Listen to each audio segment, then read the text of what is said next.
خاطري وارحل تكلم وش جرى مني سيف الهم تراه استل سيف الهم تراه استل جف الأصحاب يقتلني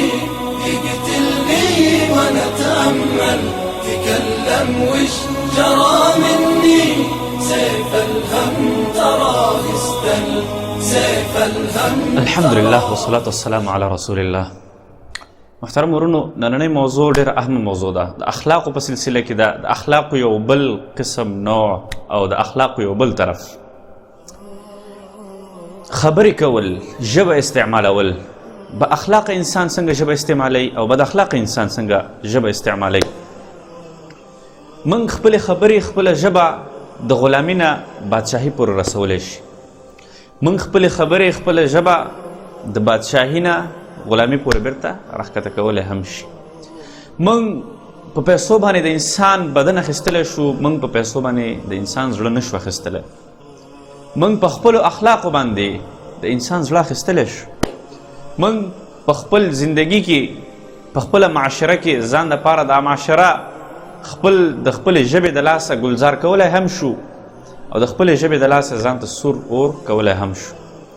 من دا ژبه استعمالو په روزمره مجالسو کې، په روزمره تجارتي امورو کې، په نورو امورو کې موږ ته دا زموږ ژبه د ټول بدن دپاره سهولت هم جوړېدلی شي او د ټول لپاره د تکلیف او د اذیت باعث هم جوړېدلی شي.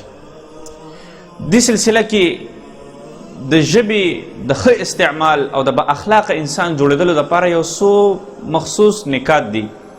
ما کې هم خاص نشته دی، کوشش به کوو یو بل سره به وایو انشاءالله. رفته رفته به موږ او تاسو ټولو کې راځي. دا نکات ډېر واړه واړه ښکاره کېږي، هر یوه نکته واړه واړه ښکاره کېږي، یعنې اهمیت خاص نه ورکولی کېږي. دا ټول چې راجمع شي با اخلاق انسان دی جوړیږي. 10-12 پورې نکات دي. زه به کوشش کوم چې په دې ویډیو کې 4-5 یا چې هر څونه وویلی شو هغه به په دې ویډیو کې شي، نور به په بله ویډیو کې شي. نکات اولنۍ نکته هغه دا ده، په خبرو کې د خپل شخصیت جوړولو دپاره، په یو معاشره کې ځان قیمتي کولو دپاره اولنۍ نکته باید چې موږ او تاسو د زیاتو خبرو نه ځان وساتو. موږ همیشه دپاره یو مجلس کې کیو، یو ځای کې کینو، مفصلې خبرې کوو، زیاتې خبرې کوو. د زیاتو خبرو والا نقصان څه شی ده؟ ګوره رسول الله صلی الله علیه وسلم حدیث ده، خیر الکلام ما قل ودل. ما قل وړوکې مختصره خبره، قلیله خبره کول پکاري. داسې نه کول پکار چې چا درنه یو شي باره کې پوښتنه وکړه ته ورته د لرې نه راشروع شي او بې ځایه تفصیلات ورکړي، یا یو ځای کې د خبرو کولو ضرورت نه وي، د بل چا په خبرو کې د خبرو کولو ضرورت نه وي، ته هغوی په کار کې کار ولري او یا چې د حد نه زیاتې خبرې وکړي. زیاتو خبرو والا انسان همیشه دپاره په خبرو کې د زیاتو خبرو والا انسان همیشه دپاره په خبرو کې اثر کم وي. یو خو مدرس وي، معلم وي، هغه مجبورن کوي خلکو ته تعلیم ورکوي. یو وي بې مطلبه خبرې کوي. زیاتو خبرو والا انسان په خبرو کې اثر ولې کم وي؟ ځکه چې الله تعالی هر یو انسان ته مخصوص اثر ورکړی. انسان چې کله د خولې نه بې مطلبه خبرې وباسي، زیاتې خبرې وباسي، هغې نه د اثر بې مطلبه خبرو سره وځي.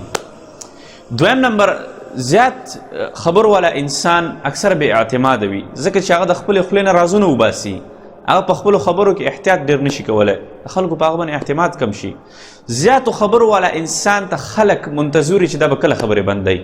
د کمو خبرو والا خلکو ته خلک په انتظار چې دا به د خولې نه کله حرف خبره راوباسي.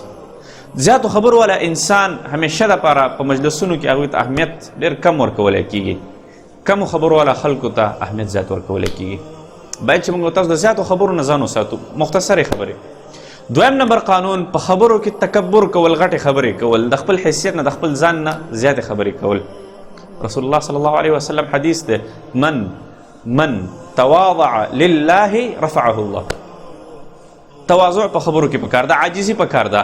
که یو انسان کارونه غټ کوي، خبرې وړی، عیب نه ده، عاجزي ده. که یو انسان کارونه وړی، خبرې غټي، ډېر موږ تاسو په دې ماضي قریب کې وکتل، ښه په غټو پوسټونو باندې، ښه غټه سطح باندې خلک د خپل حیثیت نه لږه زیاته خبره وکړي، خلکو د خندا شي.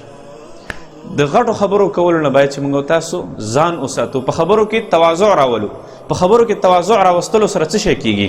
د خلکو په زړونو کې د انسان قدر پیدا کیږي. من تواضع لله، تواضع عاجزي چې وکړو په خبرو کې عاجزي وکړو، رفعه چېرته الله تعالی زما حیثیت شو د خلکو په زړونو کې کوم انسان چې غټې خبرې کوي د هغه انسان ظاهرا احترام کیږي خو د هغه قدر د خلکو په زړونو کې کم وي. د غټو خبرو نه باید چې ځان وساتو، څومره حیثیت وي، څومره علمیت وي، څومره عقل وي، په مجالسو کې یا په نورو ځایونو کې باید چې هغې مطابق خبرې وکړو. غټې خبرې کول نقصان کوي. دریم نمبر اصول په خپلو خبرو کې ډېر اهم، په خپلو خبرو کې باید چې د نفاق نه ځان وساتو.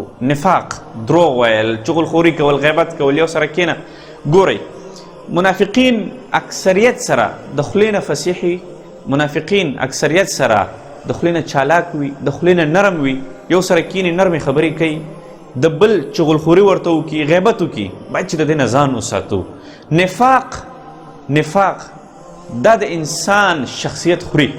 په معاشره کې چې کله یو انسان په منافق باندې مشهوره شي د هغې سړي شخصیت لاړو، د هغه سړي اعتماد لاړه، بیا هغه په معاشره کې بې اثره کیږي. باید چې په خبرو کې د نفاق نه ځان وساتو. چا چې په خبرو کې نفاق کړی دی هغه خپل ځان ختم کړی دی. هر چېرته حق خبره کوه، حق خبره نشي کولی، خاموش کښېنه. داسې مه کوه چې یو طرف ته روانې یو پسې، او بل طرف ته روانې بل پسې، او بل طرف ته روانې، هر چا سره سرم خوځي او د نور غیبتونه هم کې، یو سره کښېنه د بل غیبت کې، یو سره کښېنه د بل چغلخوري.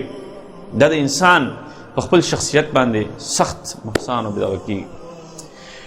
څلورم نمبر باندې ډېر اهم ادبي الفاظ. ګوره موږ خپله ژبه لرو، په دې ژبه کې ادبي الفاظ هم لرو، د مشر دپاره، د کشر دپاره، د ځوان دپاره، د سپینګیري دپاره، د ماشوم دپاره، هر چا دپاره خپل مؤدبانه الفاظ لرو. موږ څنګه چل کوو؟ په خپلو خبرو کې مشر او کشر نه پیژنو، چې خبرې ورسره کوو مخاطب یو ورسره، نو هغه سره داسې انداز کې خبرې کوو چې سپینګیری سړی به موږ ورته وایو چې پلانکیه څنګه یې، نوم به ورته واخلو، او هغه نوم هغه ته څه نقصان نه رسوي، بلکې چې چا سره یعنې ستا مکالمه یې چا سره گفتگو کوي، په دې گفتگو کې که ته مؤدب الفاظ استعمالوي هغه ته څه فایده نه رسوي، بلکې هغه ستا د دې گفتگو نه معلومولی شي چې ته څونه انسان یې، تا کې څونه صلاحیت شته دی، ته څونه مؤدبه یې، ته څونه په خبره پوه انسان یې. باید چې موږ او تاسو هر ځای کې خپل ځان مؤدب معرفي کړو. مؤدب معرفي کولو له موږ ته فایده ده، بل چاته فایده موږ نه رسو، موږ ته فایده ده، او په موږ باندې بیا خلک اعتماد هم، په موږ باندې خلک بیا اعتماد هم کولی شي، موږ سره ښه چلند هم کولی شي. مؤدب انسان همیشه دپاره په معاشره کې چې د کشر یا د همزولي دپاره بعضې وخت کې خصوصا په نوي تعلق جوړولو کې د یو چا د وخت احترام وساتلی شي، د یو چا د نوم احترام وساتلی شي، بیا خاص کر د جمع الفاظ استعمال کړی شي، لکه تاسو څنګه یاست، ستاسو نوم دا دی، یا ستاسو دا د جمع ضمایر ټول استعمالول په خپلو خبرو کې دا د مؤدب الفاظ او د مؤدب انسان علامات وي. مؤدب انسان با اخلاق انسان شمارلی کېږي.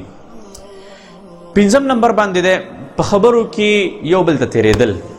موږ او تاسې بعضې خلک یي په موږ کې طلبا، اکثره طلباو کې دا کار کېږي، په وړه وړه خبره باندې مناظرې شروع کړي، یو ځای کې یو مجلس کې ناست دي، ملګرو سره ولاړ، هر ځای کې دا بعضې خلک داسې چې څه خبره ورته وکړي راسن پکې اعتراض راوباسي، راسن په تا باندې تنقید وکړي.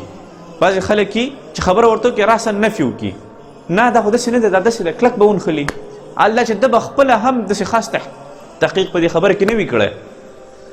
په خبرو کې صرف نظر کېدل پکار دي، یو بل ته د خبرو نه تېرېدل پکار دي. بعضې خو بیخي په دې باندې مشهور وي چې مسجد ته هم لاړ شي مناظره کوي خلکو سره، مدرسې ته هم لاړ شي، سکول ته هم لاړ شي، هر ځای ته چې لاړ شي بس خامخا به د چا سره مناظره وي.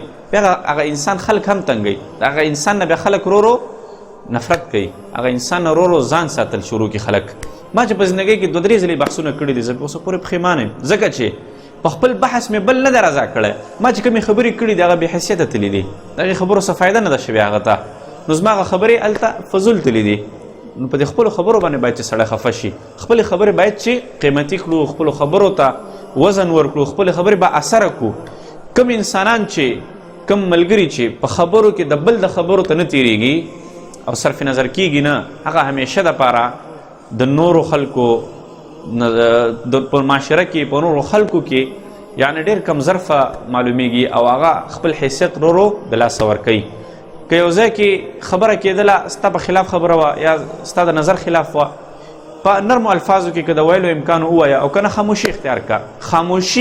خاموشي دا یو داسې عمل دی چې کله هم په دې باندې انسان نه خفه کېږي. ډېر کم حالتونه دي چې انسان د په خاموشي باندې خفه شي، هغه یو د 3 حالتونه دي. نور همیشه دپاره په هر ځای کې که فرض کړو انسان وایي چې زه خاموشي اختیار کړم، بیا به خلک وایي چې دا غرور کوي. 2-3 ورځې یا 2-3 هفتې خاموشي په یو مجلس یو معاشره کې اختیار کړه، خلک به پوه شي چې د سړي عادت خاموشي ده، دا سړی هوښیار سړی ده، پویه سړی ده. موږ د تاسو ته پکار ده چې خپله ژبه د خپل ځان دپاره د سهولت باحث وګرځو او د خلکو دپاره د سهولت باحث، بلکې د خلکو دپاره د تکلیف نه. د انسان ژبه دا انسان په خپل هم په تکلیف کې اچوي او نور هم په تکلیف کې، او همدغه ژبه انسان په خپل هم سهولت کې اچوي او نور خلک هم په سهولت کې اچوي. واخر دعوانا ان الحمد لله رب العالمين.